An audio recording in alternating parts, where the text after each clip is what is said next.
Nostalgie fait l'événement avec un maxi week-end 100% 80. Et en invité spécial, Nostalgie reçoit Jeanne Masse.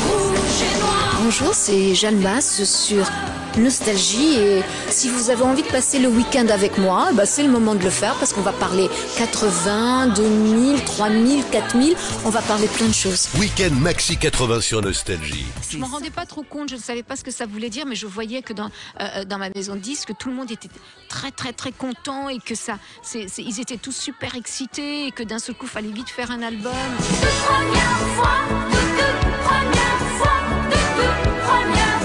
Pour moi qui démarrais, je voyais le bonheur dans le regard de ceux qui travaillaient dans la maison de disques, mais ça représentait rien, c'était que des chiffres. Moi, j'étais contente en fait que ma chanson plaise et surtout qu'on me donne l'opportunité de faire et de créer un album.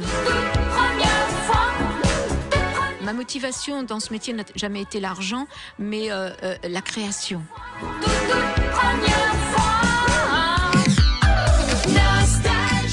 Jeanne Masse se confie tout le week-end sur Nostalgie. Effectivement, c'est un immense plaisir de l'accueillir dans ce studio. Jeanne Masse, bonjour. Bonjour.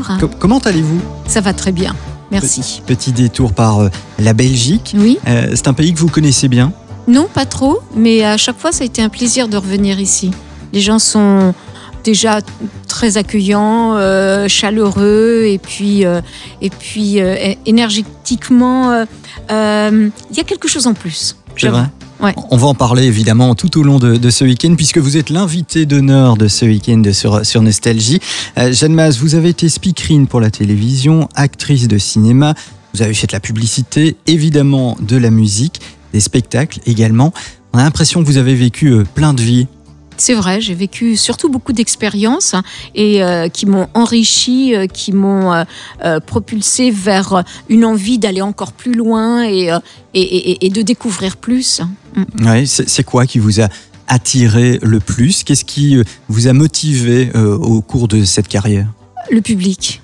La fidélité des fans, la fidélité du public, ces retrouvailles régulières sur scène où on s'apporte mutuellement énormément, et cet échange, c'est l'échange humain qui me... Moi, j'y suis très sensible. Ouais, et qui continue d'ailleurs. Qui puisque continue, vous allez... en fait, c'est ça, c'est mon leitmotiv, c'est le public. Est-ce que le public a évolué aussi au fur et à mesure ? Oui, le public évolue. Il y a de nouvelles générations qui s'intéressent à ma musique. Il y a aussi cette évolution personnelle et musicale que j'apporte. Mais oui, je crois que voilà. Et puis les jeunes d'aujourd'hui sont passionnants aussi. Ils ont tellement de choses à affronter, à découvrir, à s'adapter. L'adaptation pour les jeunes aujourd'hui est compliquée, donc on leur demande beaucoup. Mais tout ceci est passionnant, et donc oui, il y a peut-être qu'ils retrouvent la force qu'ils ont en eux, peut-être qu'ils la retrouvent dans mes chansons, et c'est très rassurant. On va se replonger dans les années 80, 1983. Là, vous allez surprendre un producteur avec le titre Viens. Entraîne-moi dans ta violence et dans ta fièvre, continue à m'envoûter de tes je t'aime, glisse au fond de moi. Séduis-moi dans la puissance de tes bras, encore plus fort, et emporte-moi dans le voyage.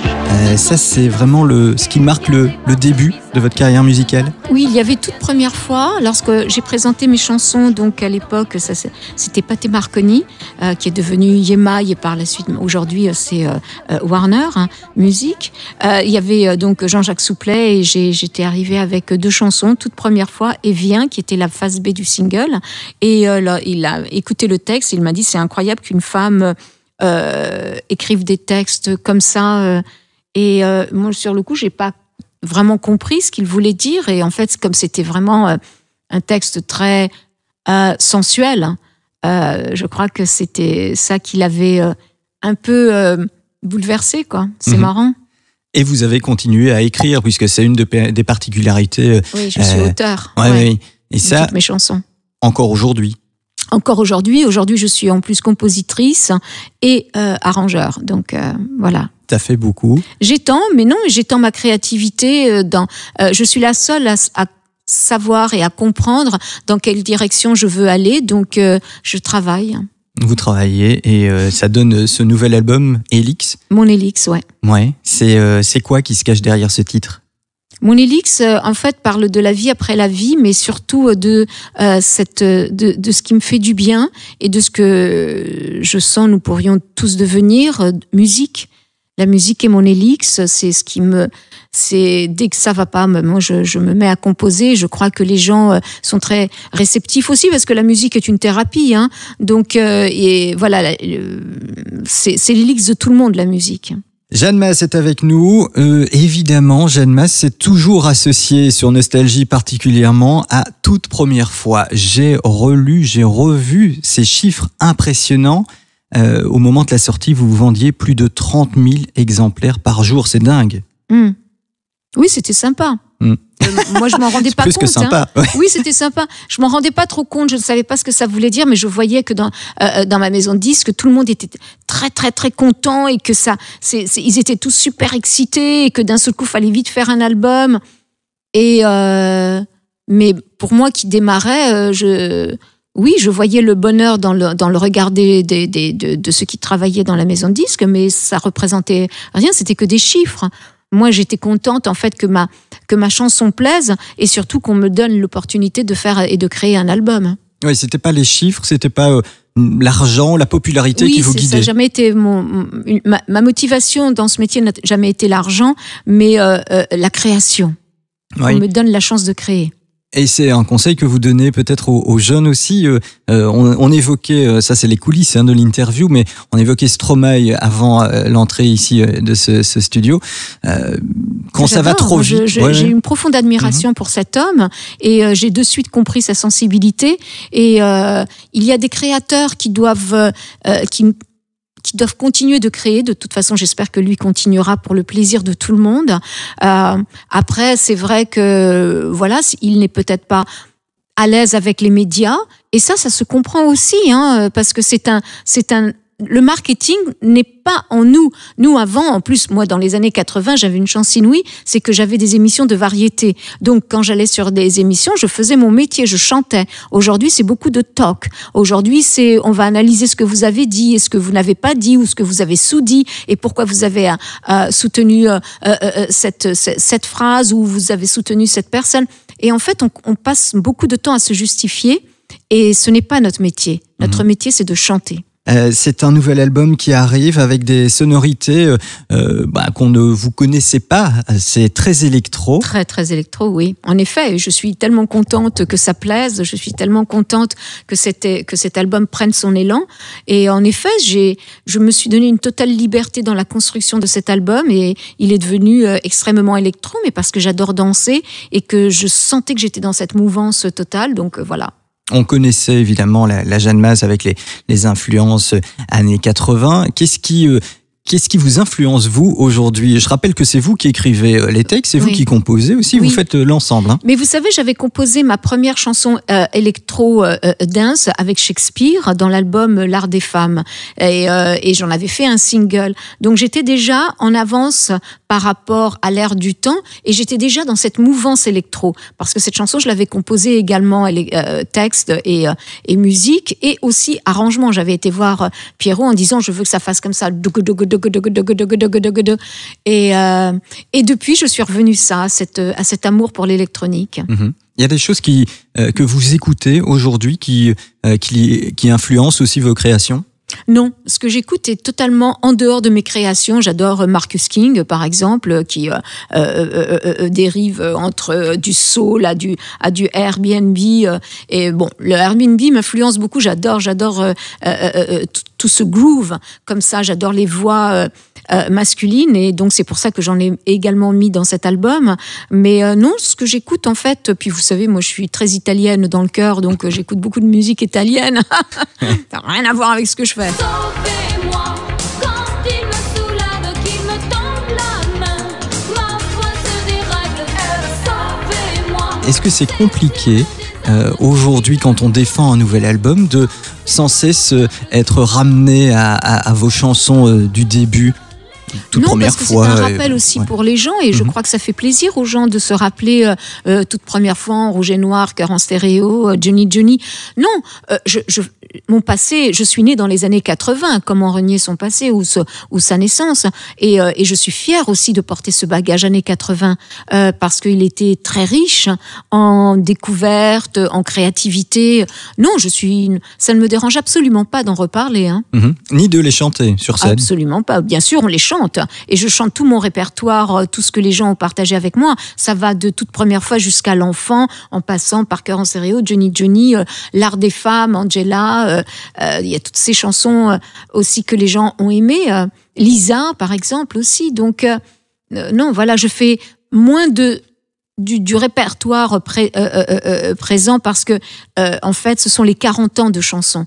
Donc, je suis forcée de faire plaisir aux gens. Je veux faire plaisir aux gens. Oui, c'est ça. C'est d'abord le public. D'abord le public. Après, moi, je me fais plaisir en studio. Donc, avec les nouvelles chansons. Avec les nouvelles chansons, avec de nouveaux albums. Et puis voilà. Et puis après, quand on peut les partager en radio, c'est formidable aussi. C'est du win-win, finalement. Pardon ? C'est du win-win. Oui, oui.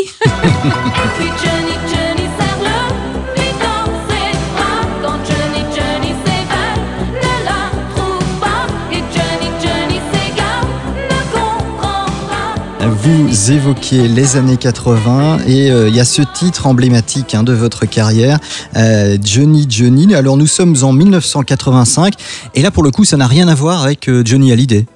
Non, que j'ai rencontré par la suite et qui m'a énormément soutenue. Mais non, j'ai pas pensé à Johnny Hallyday lorsque j'ai écrit Johnny Johnny. Elle vient d'où alors cette chanson ?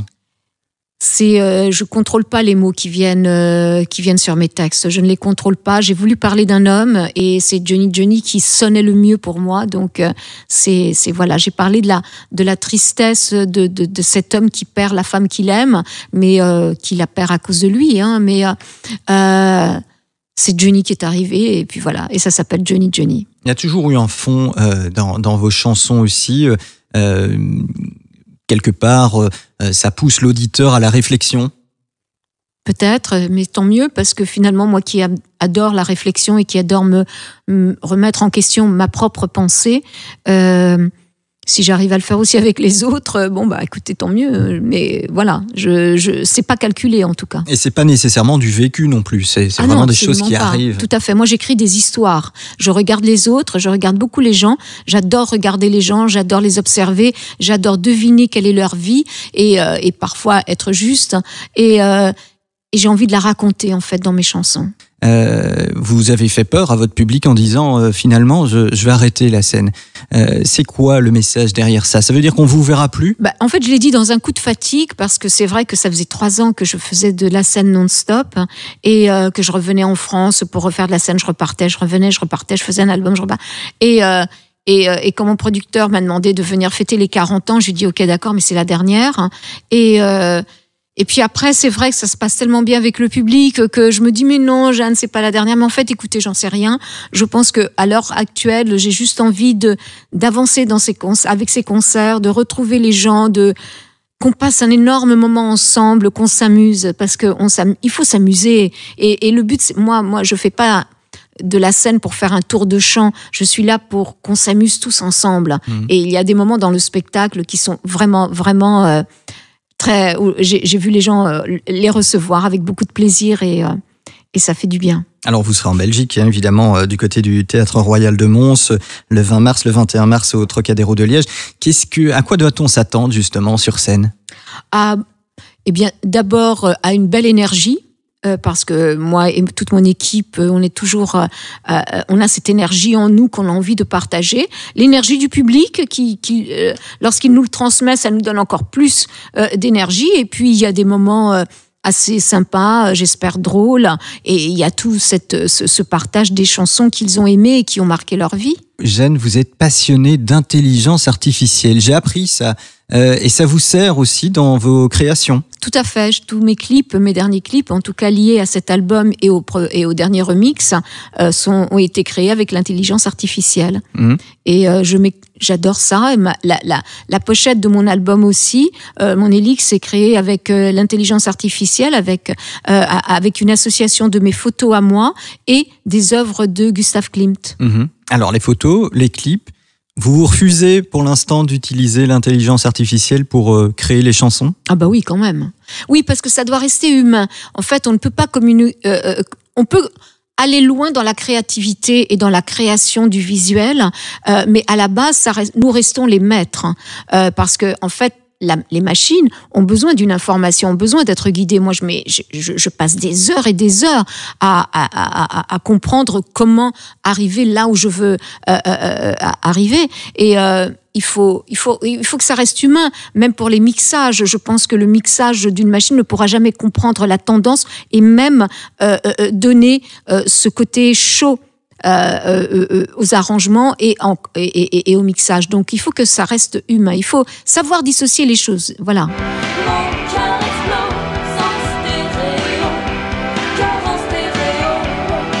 On va parler de quelqu'un qu'on diffuse régulièrement sur Nostalgie, c'est Daniel Balavoine, quelqu'un que vous avez bien connu. Racontez-nous un peu votre histoire avec Daniel. J'irai pas jusque-là, mais quand même. Ce qui peut être raconté. C'est vrai que on a contacté Daniel Balavoine au moment où je créais ce premier album parce que j'avais envie de collaborer avec lui. J'avais écouté une chanson, j'avais trouvé que l'homme était extraordinaire, que ce qu'il créait correspondait à ce que moi j'avais envie de partager. Et du coup, il a réalisé 2 chansons, Oh Mama et Cœur en stéréo. Et c'est pas lui qui les a composées, c'était toujours l'équipe de Romano avec Pierrot et Massimo. Mais lui en a fait les arrangements, il a réadapté les chansons et puis c'est quelqu'un qui a beaucoup compté parce que en fait moi j'étais pas très sûre de moi et quand je chantais j'avais un peu peur de ma voix parce que voilà, on a toujours des incertitudes et Dieu merci et il m'a dit c'est lui qui m'a réconfortée en disant bon, t'es pas une chanteuse avec des tessitures comme ça qui vont très loin, mais quand tu chantes, j'ai la chair de poule et en fait, il a défini ma façon de chanter. Je suis une interprète. J'ai trouvé ça très beau. Et du coup, ce binôme a bien fonctionné. Ouais. Est-ce que il y a eu d'autres personnalités telles que lui qui vous ont inspiré, qui vous ont guidé par la suite, ou finalement on peut se dire que c'était tout à fait singulier? C'était singulier. Puis bon, une fois qu'on a travaillé avec Balavoine. Je sais pas si on a encore envie de travailler avec quelqu'un d'autre, tellement il était puissant.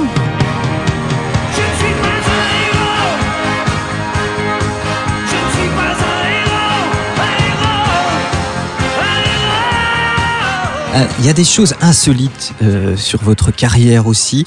Si je vous parle de crêperie, alors j'ai appris ça, c'est assez... Ça fait pas partie de la carrière, c'était avant de commencer à chanter avec une amie. On a ouvert cette crêperie parce qu'il fallait bien qu'on travaille et qu'on gagne notre vie et ça a été un moment quand même sympa, je vais dire, mais compliqué, parce que, dit-on, moi, elle m'avait mis aux cuisines, donc j'ai fait des crêpes pendant 1 an, j'en avais le dégoût, Ouais. Et elle avait le beau rôle, elle était au service, elle parlait avec les gens, et voilà, et c'était, mais c'était une belle expérience parce que, on a fait ça entre amis et quoi de plus beau que l'amitié. Ouais. Et si je vous demande la recette d'une crêpe parfaite par Jeanne Mas, c'est quoi? Aujourd'hui, elle serait pas parfaite parce que je suis végane et je peux pas utiliser les œufs. Allez, donc, c'est fichu. c'est fichu. Vous donniez des noms d'acteurs célèbres? Oui, c'est ça. Allez, on avait appelé ça chez Sissi. Et donc, sur le menu, il y avait la crêpe Brigitte Bardot, il y avait la crêpe Alain Delon, la crêpe Jean-Paul Belmondo. Et on avait donné des noms comme ça français, d'acteurs français à nos crêpes. Et donc, il y avait la fromage jambon. Alors, pas pour Brigitte. Pour Brigitte, elle avait la fromage épinard. Et parce que Brigitte était déjà végétarienne. Mais il y avait la Delon. Et puis après, il y avait fromage champignon. Mais on a fait un tabac. Mais j'ai fait de très bonnes crêpes. Ouais. Très, très bonnes crêpes. Est-ce que vous savez s'il y a des crêpes Jeanne Mas quelque part?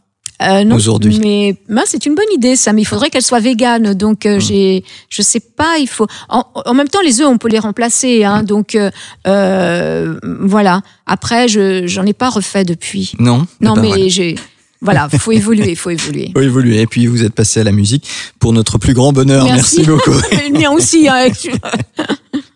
Cette actualité, ça passe par ce nouvel album Mon Élix et ce nouveau single aussi.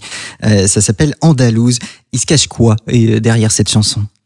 En fait, Andalouse, c'est tout ce que ça parle un peu de enfin, c'est une inspiration que m'a lancée ma mère parce qu'elle me parle, qui est andalouse. Elle me parle souvent de son passé. Elle me parle beaucoup. Moi, ça m'intéresse beaucoup de l'après-Franco, ce que les femmes ont vécu et pas que l'après-Franco, c'est pendant la dictature de Franco qui a duré extrêmement longtemps et ce que les femmes subissaient et j'ai trouvé qu'il y avait une force dans ces Andalouses et j'avais envie d'en parler. Et puis de ces femmes qui se battent pour un monde meilleur pour leurs enfants. Et elles continuent de le faire encore aujourd'hui. Mais là, c'était plus dans ce sud de l'Espagne, avec ce flamenco qui résonnait dans ma tête. Et j'avais envie de leur porter honneur, quoi. Mais ça reste électro quand même. Ça reste totalement électro. Alors, vous parlez d'Espagne. Vous avez dit précédemment que vous étiez très italienne aussi. Hein. C'est un bon mix, la Méditerranée? Oui, mais en même temps, vous savez, moi, je sens que je fais juste partie de l'univers et du monde. J'ai pas envie d'avoir de frontières. J'ai pas envie d'avoir une nationalité quelconque. Moi, je suis heureuse quand je suis en France. Je suis heureuse quand je suis aux États-Unis. Je suis heureuse quand je suis en Italie. Je suis heureuse quand je vais en Belgique. Donc, en fait, moi, l'important, c'est d'être entourée de gens qui sont généreux et c'est ça qui compte. Vous savez, c'est l'humain. C'est pas les frontières. C'est pas une nationalité. C'est pas une couleur de peau. C'est l'humain. On est tous des humains. Il faudra quand même nous faire une chanson sur la Belgique, hein, maintenant que vous avez fait une chanson sur l'Andalousie. Écoutez, oui, je vais le faire parce qu'on m'a dit que les gaufres étaient délicieuses, donc je vais aller les goûter aujourd'hui. C'est parfait. Si je vous parle justement des années 80, au-delà de vos titres à vous, vous retenez quoi de cette décennie? Que des années 80 ? Mais j'en retiens que du bonheur, la chance d'avoir existé, la chance d'avoir pu écrire des chansons et des textes qui ont marqué les gens, qui encore aujourd'hui existent, et de voir toute cette nouvelle génération qui chante en rouge et noir avec moi, c'est formidable. Voilà, c'est formidable et j'emporte ça avec moi toute ma vie et j'en suis heureuse, fière de l'avoir vécu. Ouais, vous avez cette étiquette 80 qui peut-être parfois vous a pesé, notamment dans les années 90, dans les années 90? Non, enfin oui, dans les années 90, c'était compliqué pour moi de me renouveler parce que justement, j'avais cette étiquette 80 et on voulait que Jalmas reste Jalmas 80 mais moi, je pouvais pas rester Jalmas 80 parce que la vie, tous les jours, me stimule avec de nouvelles envies, avec de nouvelles passions, avec de nouvelles énergies et que je suis quelqu'un qui est constamment dans l'évolution d'elle-même. Et donc, voilà, c'était pas grave, hein, c'était mon choix à moi. Hein, je savais qu'à un moment, j'allais rentrer dans une courbe plus profonde. Je l'ai vécu et aujourd'hui, peut-être que je sors un peu de cette courbe et j'en suis tout aussi heureuse, mais je ne regrette absolument rien. C'est une force, vous pensez aujourd'hui, d'avoir été célèbre, d'être une icône des années 80? La force, c'est d'être né dans les années 80, d'avoir pu côtoyer les plus grands artistes français, parce que moi j'ai travaillé avec tout le monde, de Gainsbourg à Hallyday, à Michel Berger. J'ai partagé des plateaux avec tous les grands, Daniel Balavoine et France Gall. En fait, Christophe, Patrick Juvet. En fait, la liste est interminable parce que j'ai eu cette chance incroyable et on n'était jamais seul, vous voyez ce que je veux dire? Et je sens aujourd'hui une vraie solitude entre les artistes de cette nouvelle génération. Sauvez-moi quand il me soulève, qu'il me tende la main, ma foi se dérègle. Sauvez-moi, ses yeux me désarment quand il me retient, quand ses bras m'encerclent si fort. le rapport avec les fans depuis les années 80 a totalement changé. Maintenant, c'est beaucoup les réseaux sociaux. Vous le vivez comment ça ? Il a fallu m'adapter. J'avoue qu'au début, j'ai annulé plusieurs fois mon Twitter parce que ça me gavait, parce que les gens se permettent aussi de juger très facilement. Aujourd'hui, et c'est ce que je raconte aussi dans ma chanson Nous, dans cette première chanson qui ouvre l'album Monélix. C'est cette fureur qu'il y a sur les réseaux où on sent vraiment qu'il y a un mal-être dans la vie des gens et qui en fait se transmet avec une critique, un déferlement de haine. Et moi, je suis pas comme ça. Je suis pas dans cet état d'esprit. Moi, je pense qu'on vit mieux quand on s'entend et quand on s'entraide les uns les autres plutôt que lorsqu'on s'entretue. Et donc, j'avais eu du mal. Mais bon, sur ma page, on n'est pas autorisé à me dire que on n'aime pas ce que je fais. C'est le droit d'expression.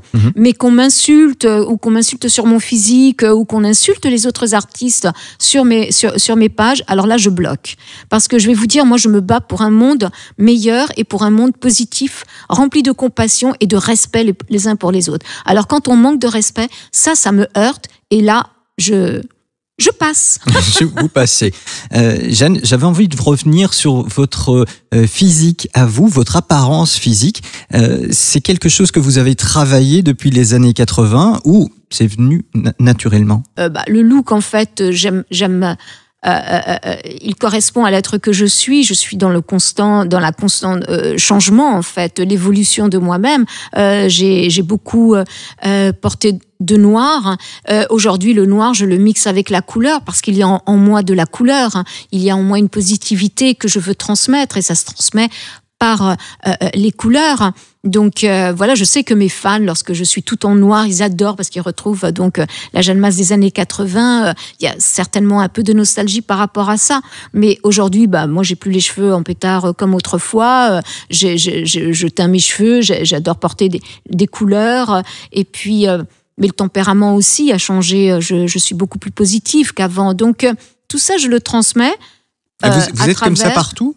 Vous vivez aux États-Unis. Oui. Votre garde-robe est identique sur scène que dans la vie de tous les jours. Mais vous savez, c'est très étrange parce qu'en fait, c'est lorsque je suis arrivée aux États-Unis que j'ai commencé à quitter le noir. Et que lorsque je regarde ma garde-robe qui est toujours très provisoire parce que je change régulièrement, je prends toutes mes affaires et je les donne donc aux charities. Il y a un magasin, on peut tout donner pour le bien-être des animaux, donc en fait ils les vendent. Et pour le Humane Society, ça s'appelle Humane Society, donc je donne tout et comme ça ils peuvent récupérer de l'argent pour aider les animaux.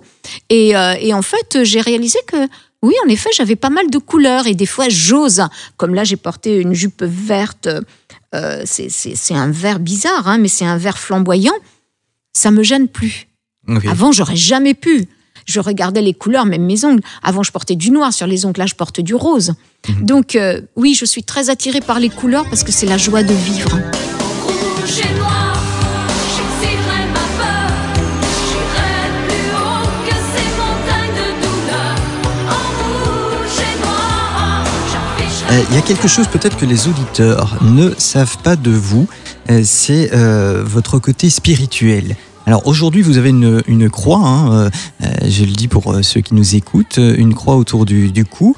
J'ai toujours porté des croix. Vous avez toujours porté des croix, mais elles ne vous ont jamais quitté. Non, c'est vrai. Et je suis pas catholique, et je suis pas ni chrétienne, ni catholique, ni quoi que ce soit. J'appartiens à aucune religion parce que je pense que justement ma spiritualité me pousse à accepter tout le monde.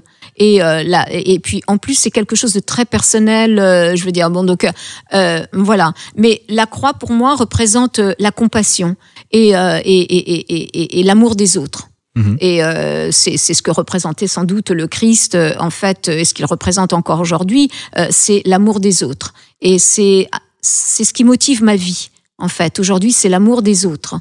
Donc voilà, c'est juste très symbolique. Et quand vous dites ma vie, j'ai appris que votre spiritualité amenait à plusieurs vies.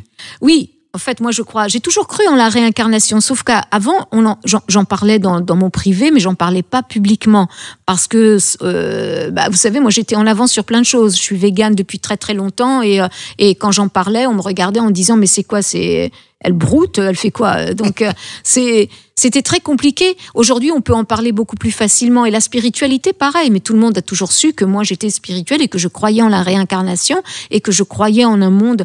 Mais par la suite, pour mieux comprendre ce que je ressentais, j'ai suivi une thérapie spirituelle et j'ai compris ce qui me motivait. J'ai compris qui j'étais.